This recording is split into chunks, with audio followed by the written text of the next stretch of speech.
The movie BeetleJuice came out in 1988. Now, this is a movie directed by Tim Burton that features basically this couple that ends up being killed and have to traverse the afterlife and eventually come across this bioexorcist named BeetleJuice. And by saying his name 3 times, you can summon him. And they end up summoning him, and basically that's the main plot of the film, like a very basic description of the film. I don't really need to go too in-depth about the plot because a lot of this movie is already known. I mean, this is a very famous film.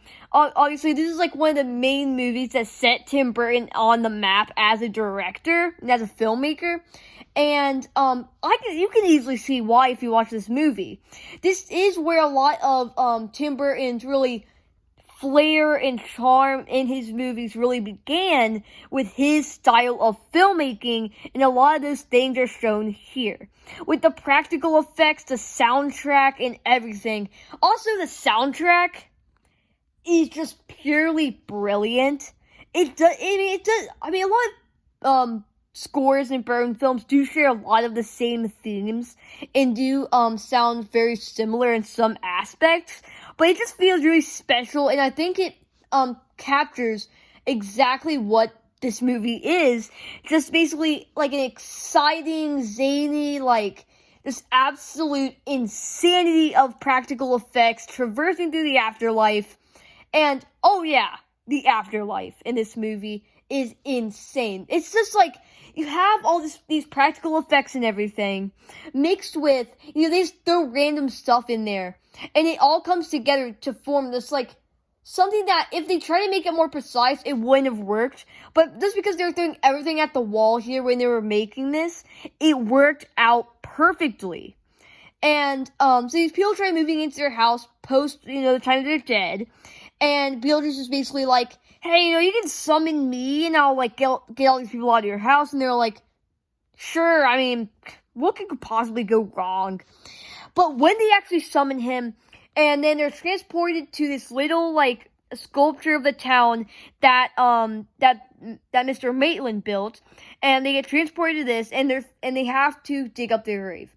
And now this is one of my most favorite parts of the movie, because when they're digging up the tomb of BeetleJuice, when they're digging it up, it's all just cardboard and different kind of fabrics and everything. And just seeing them dig up these materials that look life-size next to the people, that effect just looks brilliant. All these people interacting with this fake, like, model thing.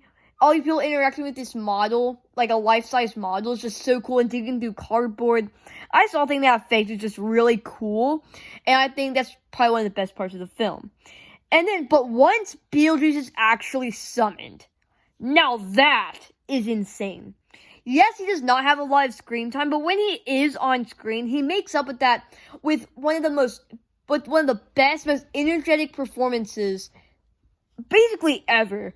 Because, just as soon as he's summoned, everything he says is just so fast-paced and everything that you kind of have to go back a couple times to really capture everything he said, because he's just moving so fast. He's on a complete another pace than any other character in this movie, and that any other character he's around, and he's fine with that.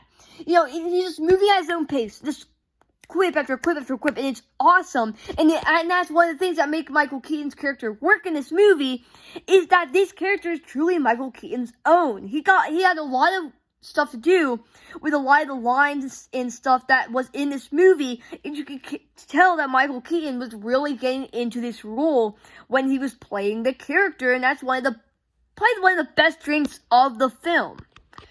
And so eventually these people move into their house. One of them is played by Catherine O'Hara, and obviously his family moves into this house, and they summon BeetleJuice to stop them. And some other things they do to kind of scare them, quote unquote, to get them out of this house are kind of funny. Like at one point, BeetleJuice turns into this big snake. It's the practical effects on it are really interesting and something I really enjoy.